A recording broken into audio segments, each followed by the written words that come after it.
నిన్న మొన్న మన బీఆర్ఎస్ నాయకులు మాటలు కూడా మనం చూస్తున్నాము. ఒక పక్క కేటీఆర్ గారు కళ్ళు దాని కోతిలాగా చిందులేస్తున్నాడు.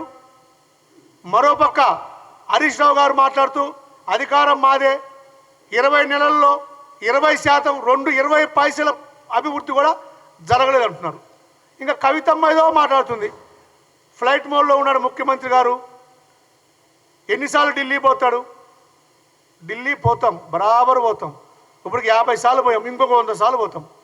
మేము ఢిల్లీ పోతుంది మీ అయ్యే లెక్క ప్రత్యేకమైన ఫ్లైట్లో పోవట్లా, అవినీతి డబ్బులతో ప్రత్యేకమైన ఫ్లైట్ కొనుక్కోవాలా.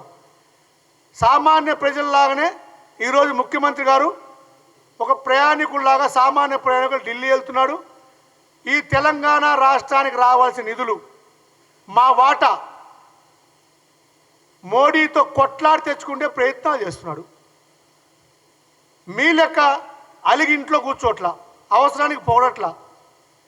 మేము ఒకటే, తెలంగాణ రాష్ట్ర ప్రయోజనాలే మాకు ముఖ్యం. దాంట్లో ఎటువంటి మార్పు లేదు.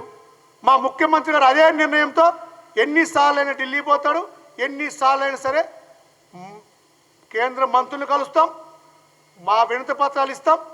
మాకు రావాల్సిన నిధులు, మాకు రావాల్సిన వాటా మేము సాధించుకుంటాం.